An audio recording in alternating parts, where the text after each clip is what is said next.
O trabalho infantil na época de Robert Owen. Uma nova visão da sociedade. Ó, ciência. Ó, tecnologia. O que mais? E história. Ciência, tecnologia e história. Episódio de hoje. O trabalho infantil na época de Robert Owen. Uma nova visão da sociedade, segundo o ensaio. Owen começa, no segundo ensaio, o relato de sua experiência pessoal. Diz ele, que tal remédio seja facilmente praticável, pode ser coletado a partir do relato da experiência muito parcial a seguir. No ano de 1784, o falecido Sr. Dale, de Glasgow, fundou uma manufatura de fiação de algodão, perto das quedas de Clyde, no condado de Lanark, na Escócia, e nesse período as usinas de algodão foram introduzidas. David Dale, ele era o sogro de Robert Owen. E Robert Owen acabou adquirindo, em sociedade, a fiação de algodão do seu sogro. Owen relata a resistência do camponês à jornada de trabalho industrial, porque para conseguir trabalhadores para as fábricas, era necessário trazer os camponeses para trabalhar. Diz ele, era portanto necessário coletar uma nova população para abastecer o estabelecimento infantil com trabalhadores. Isso, no entanto, não era tarefa fácil, pois todos os camponeses escoceses treinados regularmente desdenhavam a ideia de trabalhar cedo e tarde, dia após dia, nas usinas de algodão. Esse é o ano de 1784. Então Owen fala de uma resistência dos camponeses de trabalhar em fábricas. Mas aqui nesse trecho ele também menciona uma questão do estabelecimento infantil. Então, as crianças também trabalhavam.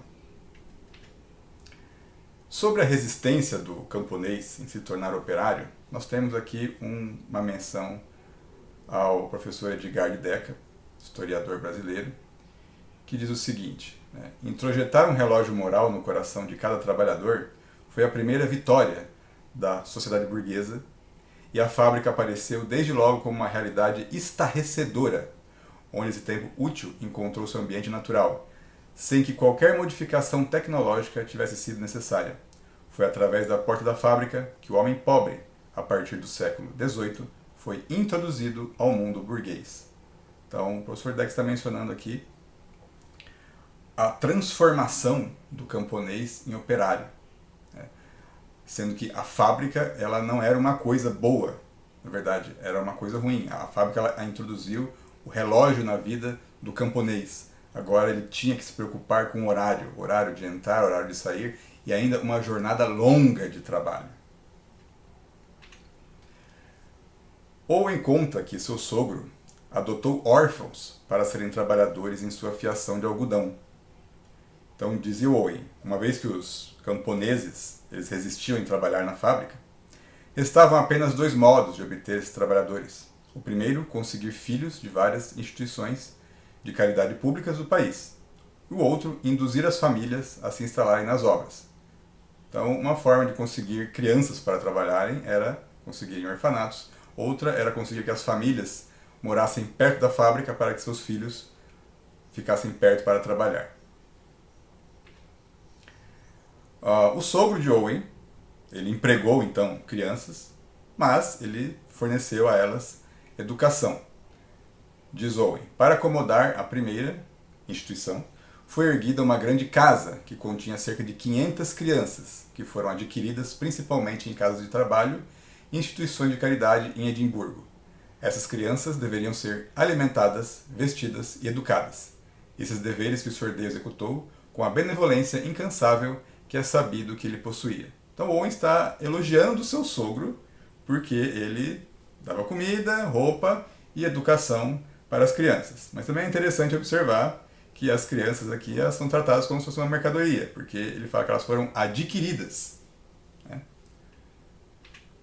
Bem, só que a educação delas não era uma doação do sogro de Owen, Sr. Day. Na verdade, era uma educação paga com trabalho. Diz Owen, mas para custear as despesas desses arranjos bem planejados e para apoiar o estabelecimento em geral, era absolutamente necessário que as crianças fossem empregadas nas fábricas das 6 horas da manhã às 7 da noite, verão e inverno, e após esse horário, sua educação começava. E aí você percebe então que elas tinham uma jornada de trabalho de 13 horas. Diz Owen, entretanto, não se deve supor que crianças tão jovens pudessem permanecer apenas com intervalos de refeições das 6 da manhã às 7 da noite em empregos constantes, em pé, dentro das fábricas de algodão e depois adquirir muita proficiência na educação. E assim se provou, pois muitos deles se tornaram anões no corpo e na mente e alguns deles ficaram deformados. Então o Owen está falando que ele não concordava com essa jornada de trabalho longa e não acreditava que as crianças iam ter rendimento escolar depois de ficarem o dia inteiro na fábrica. Então elas... e ele diz que elas tiveram sequelas realmente. Elas tiveram sequelas no seu desenvolvimento tanto do corpo quanto da mente. Owen dizia que o cansaço desmotivava o estudo das crianças. Owen diz: seu trabalho durante o dia e sua educação à noite tornaram-se tão cansativos que muitos deles fugiram continuamente e quase todos esperavam com impaciência e ansiedade a expiração de seu aprendizado, de 7, 8, 9 anos, que geralmente expiravam quando eles tinham entre 13 e 15 anos de idade. Então o Owen está falando que as crianças elas ficavam na escola entre 7 e 9 anos, e elas saíam da escola quando tinham entre 13 e 15 anos de idade, e elas esperavam ansiosamente pelo fim da escola, porque na verdade elas trabalhavam tanto, ficavam tão cansadas, que quando chegava a hora de ir para a escola, elas queriam descansar, não queriam ir para a escola. Após deixar a fiação de Lanark, Owen conta que os adolescentes se perdiam na vida dissoluta das grandes cidades. Ele conta: nesse período da vida, acostumados a se sustentar e não familiarizados com o mundo, costumavam ir a Edimburgo ou Glasgow, onde meninos e meninas eram logo atacados pelas inúmeras tentações que todas as grandes cidades apresentam e as quais muitas delas caíam como sacrifícios. Então Owen diz que depois que eles saíam da fiação, eles acabavam não progredindo na vida, e acabavam indiretamente, ele não fala isso de forma direta, mas indo para o crime, para a prostituição. Owen argumenta que o problema foi fazer as crianças trabalharem precocemente no lugar de estudar. Diz Owen: o erro decorreu do envio de crianças às casas de trabalho em uma idade muito jovem para o emprego. Eles deveriam ter sido detidos por mais 4 anos e instruídos. Então, alguns dos males que se seguiram teriam sido evitados. Ou então defende que as crianças têm um período de tempo que elas só estudem. E aí sim elas comecem a trabalhar. Aí o Sr. Day, o sogro de Owen, ele se aposenta. Owen conta que ele já estava idoso, não tinha um filho homem, para que pudesse herdar a sua fiação. E assim ele a vendeu para um grupo de comerciantes e fabricantes ingleses. Na verdade, um desses fabricantes não era inglês, era galês, que era o Owen. O Owen comprou a fiação de algodão do sogro em sociedade. E aí, uma vez assumindo a gerência de administração de Lanark, o Owen proibiu o trabalho infantil até os 10 anos.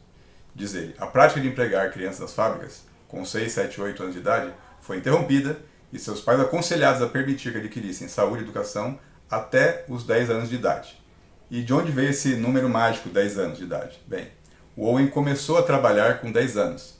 Então, provavelmente, essa era a referência dele. Se eu comecei a trabalhar com essa idade, então as crianças também podem. Mas ele sugere que, na verdade, 12 anos seria melhor. Diz ele: muito melhor seria para as crianças, seus pais e a sociedade, que as primeiras não deveriam começar a trabalhar até atingirem a idade de 12 anos, quando sua educação terminasse e seus corpos seriam mais competentes para sofrer o cansaço e os esforços exigidos deles. O Owen tinha experiência pessoal para falar sobre isso. Ele começou a trabalhar com 10 anos. Talvez ele tenha refletido: se eu tivesse começado pouco mais tarde, com 12, seria muito melhor. Então, embora ele tenha implantado com 10, ele sugere que seria melhor começar com 12. Mas talvez essa mudança já fosse muito radical para a sua época. O Robert Owen está inserido em um contexto em que o trabalho infantil é completamente normal. Observe que atualmente na legislação brasileira, as crianças só podem começar a trabalhar a partir dos 14 anos. de idade, como aprendizes. Bem, Owen, ele fala também sobre o ensino gratuito para os filhos dos trabalhadores. Enquanto o Sr. Dale, né, ele cobrava a educação a partir do trabalho, quer dizer, as crianças tinham que pagar a sua educação com o seu trabalho, o Owen já fala de ensino gratuito. Diz ele, as crianças foram ensinadas a ler, escrever e aprenderam aritmética durante 5 anos, isso é, dos 5 aos 10, na escola da aldeia, sem custos para os pais. Todas as melhorias modernas na educação foram adotadas ou estão em processo de adoção, porque ele estava escrevendo o ensaio no meio da sua experiência. A dedicação ao estudo, segundo Owen, fez muita diferença. Diz ele, outra consideração importante é que todas as suas instruções proporcionam prazer e os deleitam. Eles estão muito mais ansiosos pela hora de estar na escola do que pelo fim das aulas. Então a questão de deixar as crianças se dedicarem ao estudo fez com que elas gostassem de estar na escola, porque elas não ficam cansadas quando vão para lá, né? E aí elas têm um aproveitamento melhor. Bem, esse trecho, né, em que o Owen relata a sua experiência com a redução do trabalho infantil, né, com a dedicação integral das crianças à escola, está no seu conto de ensaios Uma Nova Visão da Sociedade. Esses ensaios foram traduzidos para português, estão disponíveis no Clube de Autores na Amazon, estão já em sua 2ª edição revista e corrigida. E aqui neste canal nós temos um curso completo sobre os ensaios de Robert Owen, em que nós tratamos não somente desse trecho que ele relata, mas de toda a sua experiência e pensamento. Obrigado pela sua atenção. Curta o vídeo, inscreva-se no canal, compartilhe e envie comentários.